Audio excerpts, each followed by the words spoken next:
On a crisp morning in September 1943, Corporal Hiroshi Matsuda stepped off a dusty transport truck onto the endless plains of Nebraska, his eyes widening at the sight of farmland that stretched beyond the horizon in every direction. The smell of rich earth and ripening corn filled his nostrils, a sharp contrast to the jungle rot and gunpowder that had defined his last months as a soldier in the Solomon Islands. Around him, 50 other Japanese prisoners of war stood in bewildered silence, trying to comprehend how they had gone from fighting Americans in the Pacific to standing in the heart of American agricultural country. The telegram that had reached the War Relocation Authority in Washington 3 weeks earlier had been both urgent and unprecedented. Critical labor shortage threatens Midwest harvest. Request immediate deployment of suitable POWs to agricultural work details. Farmer cooperation essential for war production goals. Matsuda had been captured during the fierce fighting on Guadalcanal, where his engineering unit had been overrun by advancing Marines. Unlike many of his comrades who had chosen death over the dishonor of capture, Matsuda had been knocked unconscious by shrapnel and awakened in an American field hospital.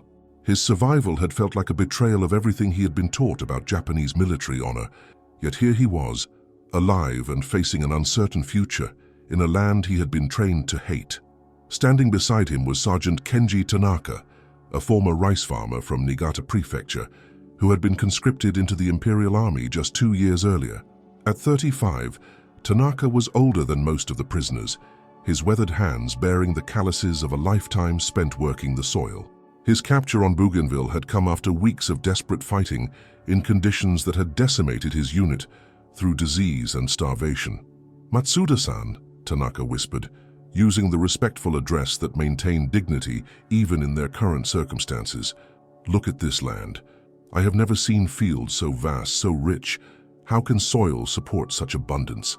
The question reflected the amazement that all the Japanese prisoners felt as they gazed across the Nebraska landscape. In Japan, agriculture was practiced on small plots carved from mountainous terrain, every inch of arable land precious and carefully cultivated. The seemingly endless expanses of American farmland represented a scale of agriculture that challenged their fundamental understanding of how food was produced.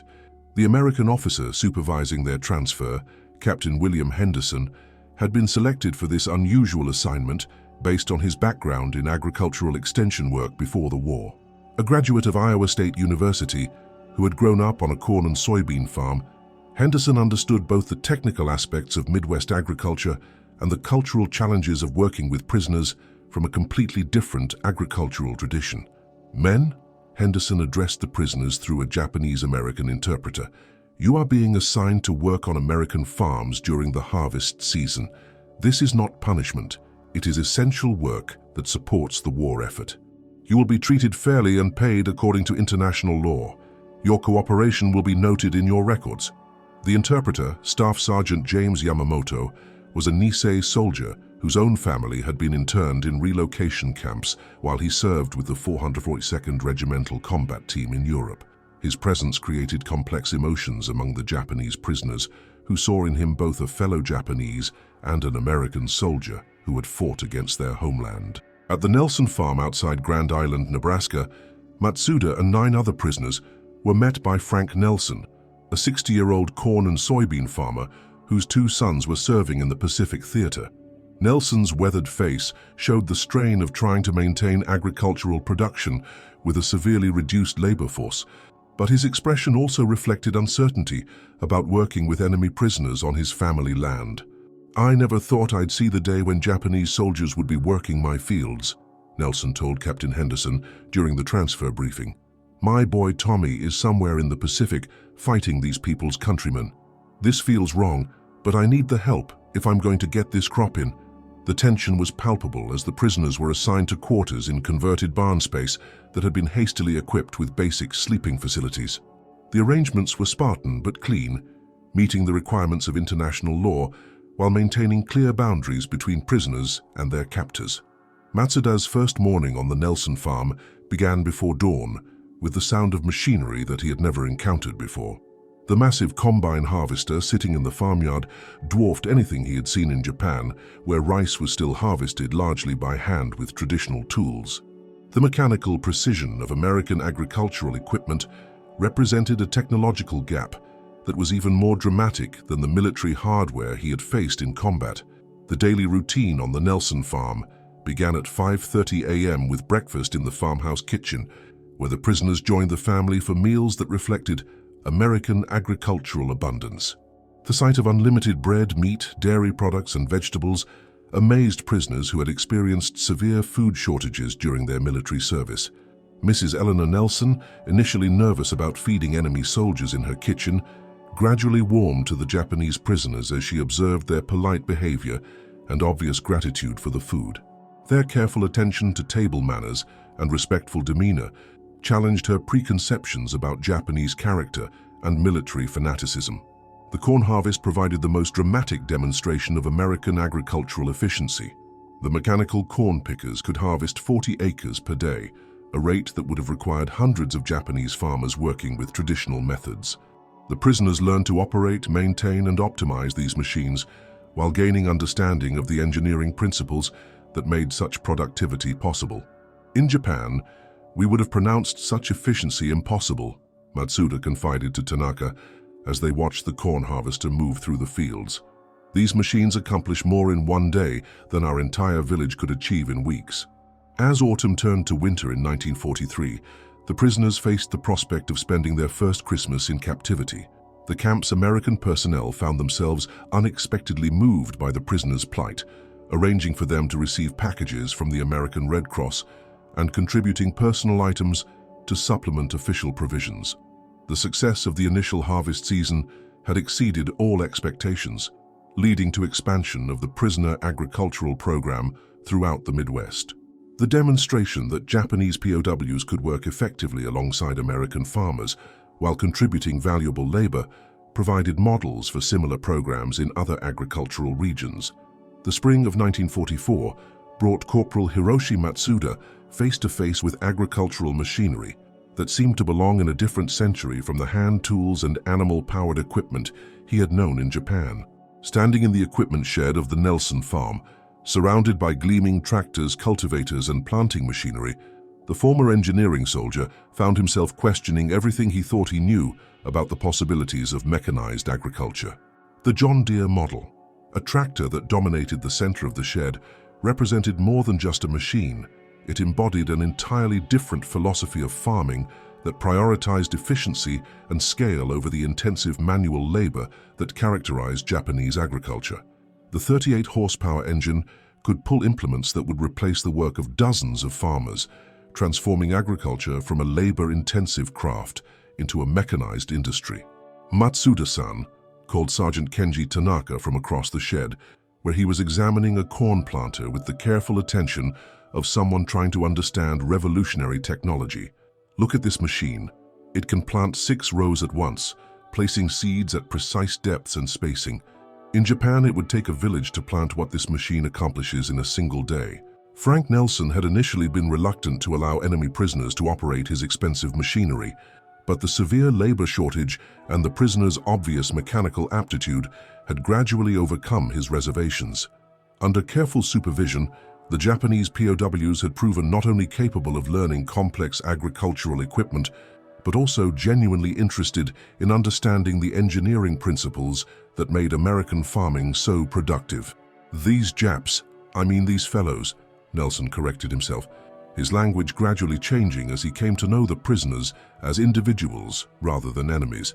They understand machinery better than most American farm boys. That Matsuda can diagnose engine problems just by listening to the sound. Never seen anything like it. The spring planting season provided the most dramatic demonstration of American agricultural efficiency that the Japanese prisoners would witness during their captivity. The mechanical corn planters could cover more ground in a day than Japanese farmers could plant in weeks, placing seeds at optimal depths and spacing while simultaneously applying fertilizer and pesticides. Matsuda was assigned to operate one of the 4-row corn planters, a responsibility that required understanding not only the mechanical operation of the equipment, but also the agricultural science behind proper planting techniques. The precision required for optimal seed placement and depth control appealed to his engineering background while teaching him agricultural principles he had never encountered. In Japan, we plant rice seedlings by hand, each one placed individually in flooded fields, Matsuda explained to his fellow prisoners as they learned to calibrate the planting equipment. Here, they use machines to place thousands of seeds per hour with greater precision than human hands could achieve. It is like comparing a craftsman with a factory. The fertilizer application systems integrated with American planting equipment provided another revelation for prisoners accustomed to agricultural systems where commercial fertilizers were scarce and expensive. The mechanical spreaders could apply precise amounts of nutrients based on soil testing and crop requirements, optimizing plant growth in ways that manual application could never achieve. Dr. Robert Schmidt, the county agricultural extension agent, had begun documenting the mechanical innovations that emerged from the collaboration between American equipment and Japanese ingenuity. The prisoners had suggested modifications to existing machinery that improved efficiency and reduced maintenance requirements, applying engineering principles learned in military service to agricultural applications. These men approach mechanical problems differently than American farmers, Schmidt noted in his reports to the State Agricultural Department. Their attention to precision and systematic problem-solving has led to improvements in our equipment operation that we hadn't considered. They're teaching us new ways to use our own machinery. The cultivation equipment used for weed control and soil management provided additional learning opportunities for prisoners who came from agricultural systems that relied heavily on manual labor for crop maintenance. The mechanical cultivators could control weeds and manage soil conditions across vast areas with speed and efficiency that amazed prisoners accustomed to hand-hoeing small plots. Private Ichiro Sato, the former Tokyo city dweller who had arrived with no agricultural experience, found himself surprisingly adept at operating cultivation equipment. His quick reflexes and attention to detail made him valuable for work requiring precise control of machinery, while his curiosity about American farming methods led him to ask detailed questions about agricultural practices.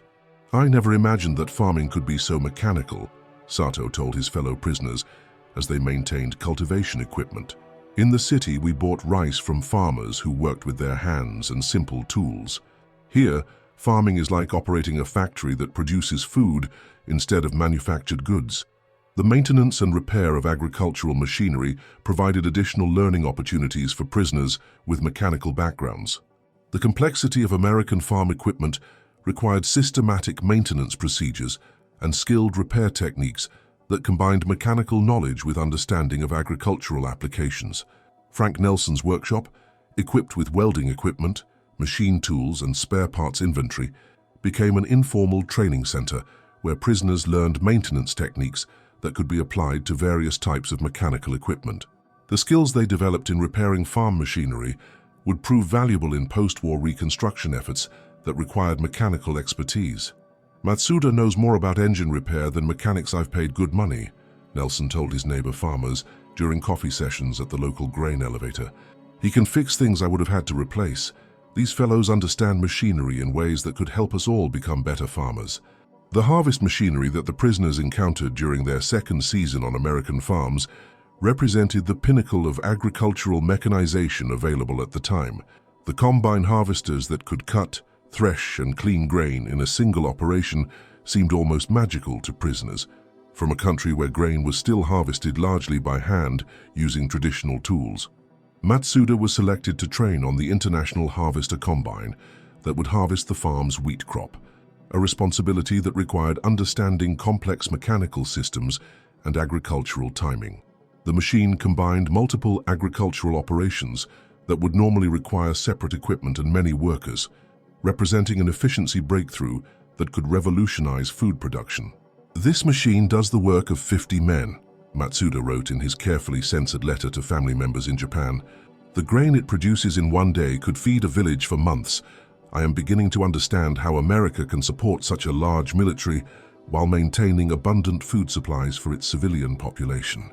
As the summer of 1944 progressed, the Japanese prisoners working on American farms had gained knowledge of mechanized agriculture that would prove invaluable for post-war reconstruction efforts. Their understanding of American farming methods, combined with their own agricultural traditions, positioned them to contribute to agricultural modernization programs that could help feed Japan's population while rebuilding the country's economy. The autumn of 1944 brought an extraordinary development to the prisoner agricultural program that no one had anticipated when Japanese POWs first arrived on American farms. What had begun as a practical solution to wartime labor shortages had evolved into genuine cultural exchange. As American farming families and their Japanese workers discovered common ground in the universal challenges of coaxing sustenance from the soil, Corporal Hiroshi Matsuda stood in the middle of Frank Nelson's cornfield, watching the mechanical harvester move through rows of golden stalks with the precision of a machine designed by engineers who understood both efficiency and the value of every grain. The harvest that surrounded him represented more than just agricultural abundance. It embodied a different relationship between humans and the land that challenged everything he had learned about farming during his youth in rural Japan. "In my village," Matsuda said to Sergeant Kenji Tanaka as they worked to keep the harvesting equipment properly maintained, "the entire community would gather for rice harvest. Men, women, children, grandparents, everyone participated. It was not just about collecting grain, it was about community, tradition, continuity. Here, 3 men and machines do the work of our entire village." The observation reflected profound cultural differences between Japanese and American approaches to agriculture that went beyond simple questions of efficiency or technology. Japanese farming had developed as a community activity that reinforced social bonds and cultural traditions, while American agriculture emphasized individual enterprise and mechanical productivity. Sergeant Tanaka, whose farming background gave him deep appreciation for both approaches, had become something of a bridge between the two agricultural philosophies. His conversations with Frank Nelson about farming techniques had evolved into discussions about the relationship between agriculture and society that revealed fundamental differences in how the two cultures understood the role of farming in human life. Dr. Robert Schmidt, the county agricultural extension agent, had begun documenting the cultural exchanges that accompanied technical learning in the prisoner agricultural program.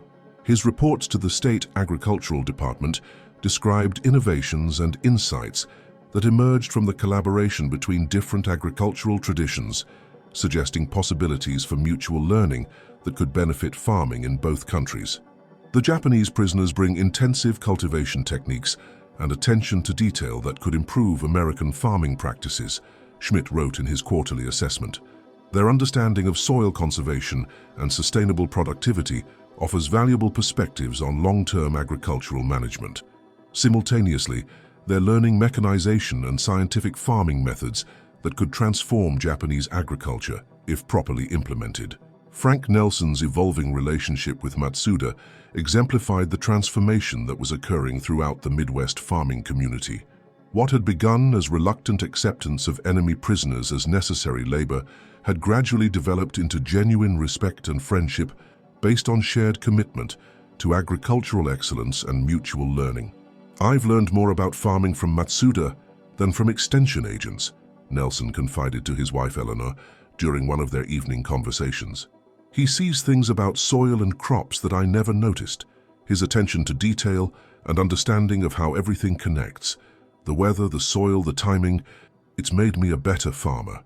Eleanor Nelson had undergone her own transformation in attitude toward the Japanese prisoners. Initially fearful and resentful about enemy soldiers working on their family farm, she had gradually come to appreciate their courtesy, work ethic, and obvious homesickness for families thousands of miles away. "They're not the monsters we were told to expect," she wrote to her son serving in the Pacific. "They're farmers and workers and fathers, just like our neighbors." Matsuda showed me pictures of his family's rice fields, and I could see the pride in his eyes when he talked about his father's farming methods. It makes me wonder what we're really fighting about. The agricultural knowledge being exchanged between American farmers and Japanese prisoners had begun to influence farming practices beyond the immediate participants in the prisoner program. Techniques developed through collaboration were being shared through agricultural extension networks, farmer associations, and informal communication among rural communities. Matsuda's innovations in equipment maintenance had been adopted by farmers throughout the county, while Tanaka's soil conservation methods were being tested on farms facing erosion problems. The intensive cultivation techniques practiced by Japanese prisoners were proving valuable for American farmers seeking to maximize production from limited land or improve yields in challenging conditions. The crop rotation systems used by some Japanese prisoners, based on traditional practices developed over centuries of intensive farming, offered insights into sustainable agriculture that could benefit American farming in the long term. Their understanding of how different crops affected soil health and nutrient availability provided knowledge that complemented American scientific agriculture. The Japanese understand farming as a long-term relationship with the land, observed Dr. Schmidt during a presentation to state agricultural officials. Their techniques for maintaining soil health and preventing degradation could help American farmers develop more sustainable practices. We're learning that efficiency and sustainability are not necessarily contradictory goals. The success of vegetable gardening projects undertaken by Japanese prisoners had impressed American farmers with their intensive cultivation methods and attention to plant spacing, soil preparation, and harvest timing. The small plots managed by prisoners produced yields that exceeded those achieved by American gardeners using conventional methods. The livestock management techniques shared by Japanese prisoners had proven particularly valuable for American farmers seeking to improve animal productivity while reducing feed costs. Traditional Japanese methods for managing small numbers of animals intensively offered insights that could be applied to American livestock operations, particularly during periods of feed shortages. As winter approached in 1944, the question of how to maintain the agricultural prisoner program during the off-season became increasingly important. The success of the summer and harvest seasons had convinced many farmers that the prisoners' knowledge and work ethic were too valuable to lose during the months when fieldwork was limited. Some prisoners were retained on farms to assist with livestock care, equipment maintenance, and preparation for the following year's planting season. Others were transferred to indoor agricultural work, including food processing, seed preparation, and equipment manufacturing. A few were assigned to agricultural research projects that could continue the knowledge exchange that had proven so valuable. Matsuda chose to remain at the Nelson farm through the winter, using the time to study American agricultural publications and improve his English language skills, while assisting with equipment overhaul and maintenance projects. His mechanical skills made him valuable for preparing machinery for the following year's operations, while his growing understanding of American farming methods positioned him as an interpreter between Japanese and American agricultural approaches. The winter months provided opportunities for deeper cultural exchange as the pace of farm work slowed and prisoners had more time for extended conversations with their host families. These discussions revealed the human dimensions of international conflict, while demonstrating possibilities for understanding that transcended wartime propaganda and national prejudices. Frank Nelson's decision to invite Matsuda to join the family's Christmas celebration reflected the depth of relationship that had developed between the farmer and his former enemy worker.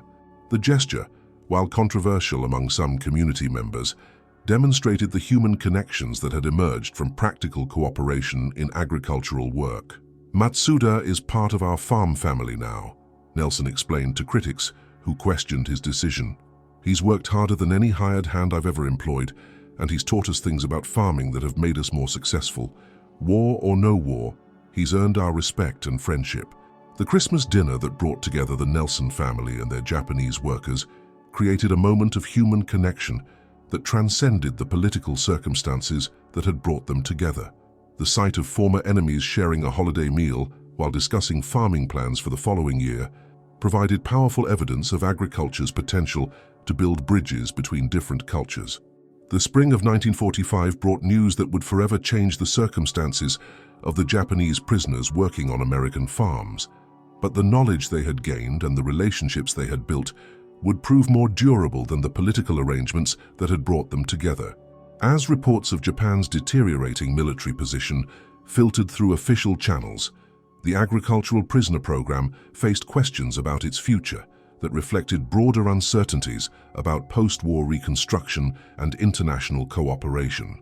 Corporal Hiroshi Matsuda stood in the equipment shed of the Nelson farm, carefully documenting the maintenance procedures for the John Deere tractor that had become as familiar to him as the rice-planting tools of his youth. His notebook, filled with detailed sketches and explanations written in both Japanese and English, represented more than just mechanical instructions.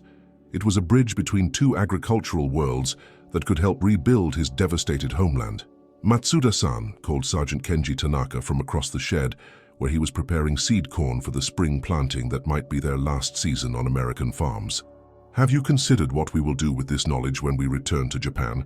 How can we adapt these methods to our small farms and different conditions? The question reflected concerns that occupied all the Japanese prisoners as they contemplated their eventual repatriation. The agricultural techniques they had learned were designed for the vast expanses and abundant resources of American farming, while Japanese agriculture was characterized by small plots, limited machinery, and intensive manual cultivation. The challenge would be adapting American innovations to Japanese conditions while maintaining the efficiency gains that made them valuable. Frank Nelson had been wrestling with similar questions about the future of his relationship with the Japanese workers who had become integral to his farm operations. The official end of the prisoner program would mean losing skilled workers who understood his equipment and farming methods better than most American hired hands, but it also raised possibilities for continuing cooperation that could benefit both American and Japanese agriculture. The War Department is asking for recommendations about which prisoners might be valuable for reconstruction work in Japan, Captain William Henderson explained during one of his final visits to supervise the agricultural prisoner program. Your knowledge of American farming methods could prove crucial for helping Japan develop food production capabilities that prevent starvation and social chaos. The implications of this statement were profound. Rather than simply returning to Japan as former prisoners, some of the agricultural workers might be invited to participate in reconstruction efforts that would utilize their newly acquired knowledge to benefit both nations. The possibility represented an unprecedented opportunity for former enemies to work together in addressing humanitarian challenges. Dr. Robert Schmidt, the county agricultural extension agent, had spent months documenting the innovations and techniques that emerged from collaboration between American farmers and Japanese prisoners. His comprehensive reports would influence American policies toward agricultural assistance in occupied Japan, providing frameworks for cooperation that could help prevent famine while building economic foundations for democratic development. The spring planting of 1945 took on special significance, as both American farmers and Japanese prisoners recognized that it might represent the end of their unusual collaboration. The careful attention to proper planting techniques, equipment maintenance, and crop management reflected not only professional competence, but also emotional investment in agricultural success that transcended the political circumstances that had brought them together. As summer progressed, and news of Japan's surrender reached the agricultural communities where prisoners had been working, the question of their future became urgent. The end of hostilities meant that their status as prisoners of war would soon end, but the value of their agricultural knowledge and the relationships they had built suggested possibilities for continued cooperation. The announcement of Japan's surrender created complex emotions among both prisoners and their American host families. Relief at the end of global conflict was mixed with uncertainty about what would happen to relationships that had transcended the political circumstances that created them. The human connections formed through shared agricultural work had become more important than the official frameworks that had brought them together.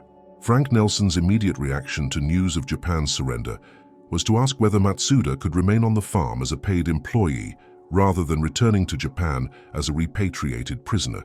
The proposal reflected both practical recognition of Matsuda's value as a worker and personal affection that had developed through 2 years of working together. "I don't want to lose Matsuda," Nelson told his wife Eleanor as they discussed the implications of Japan's surrender. "He's more than just a good worker. He's become part of our farm family. But I understand that he has his own family in Japan who need him, especially now that the country is defeated and facing reconstruction."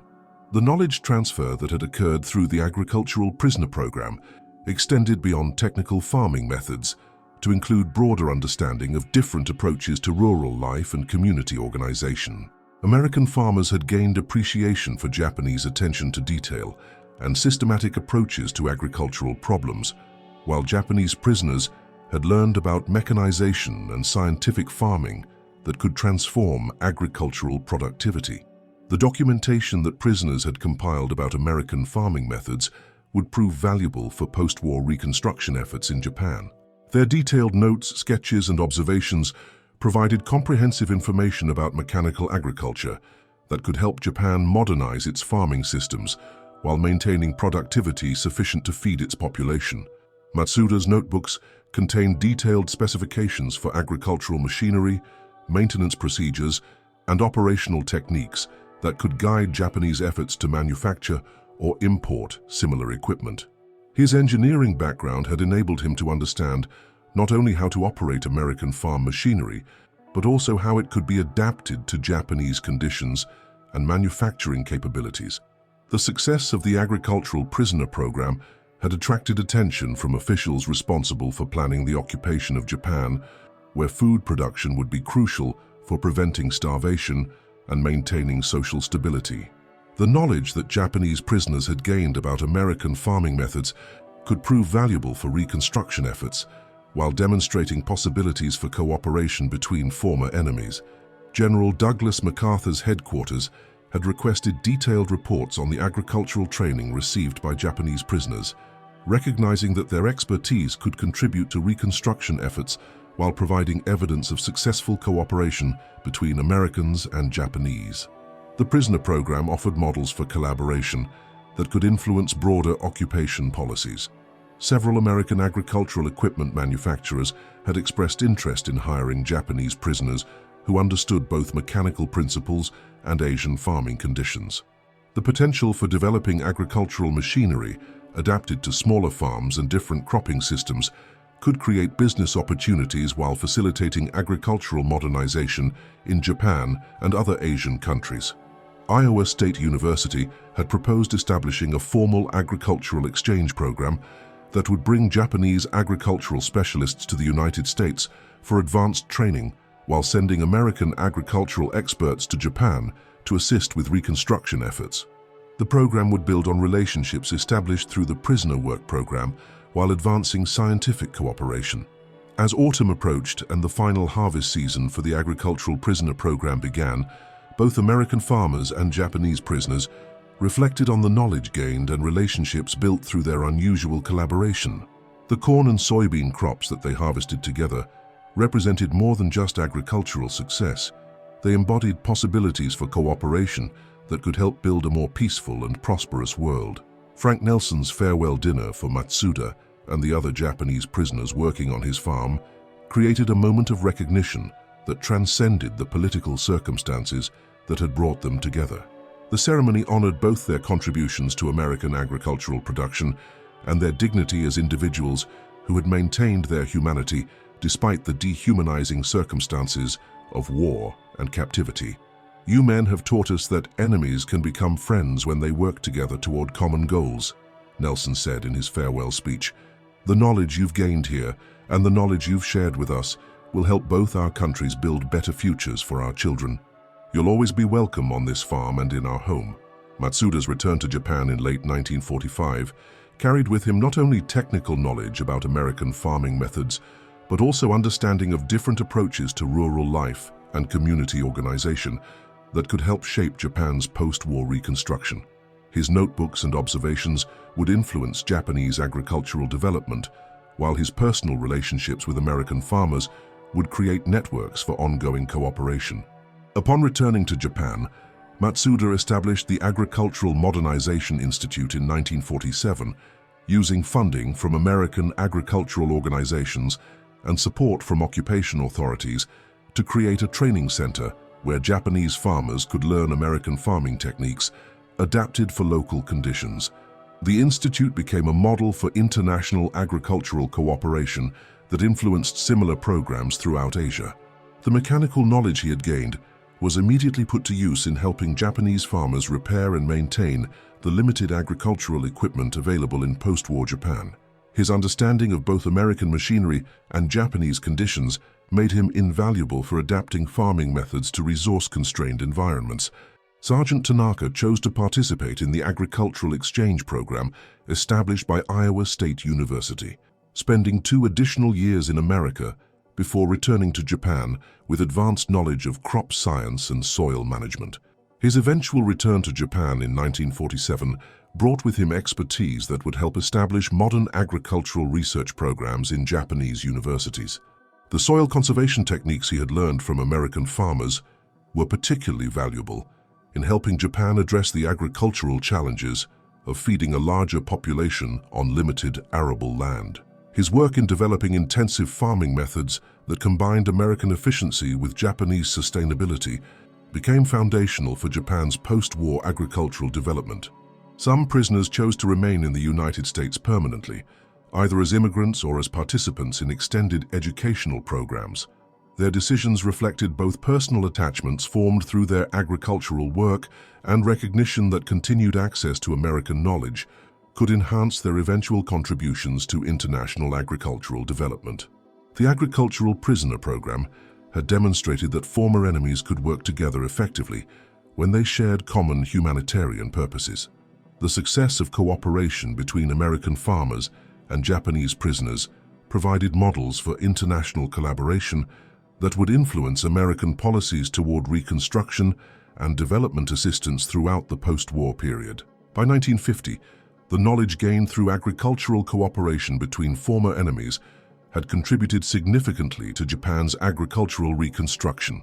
The mechanical farming techniques, soil management methods, and crop production systems introduced by returning prisoners had helped Japan achieve food security while modernizing its agricultural sector.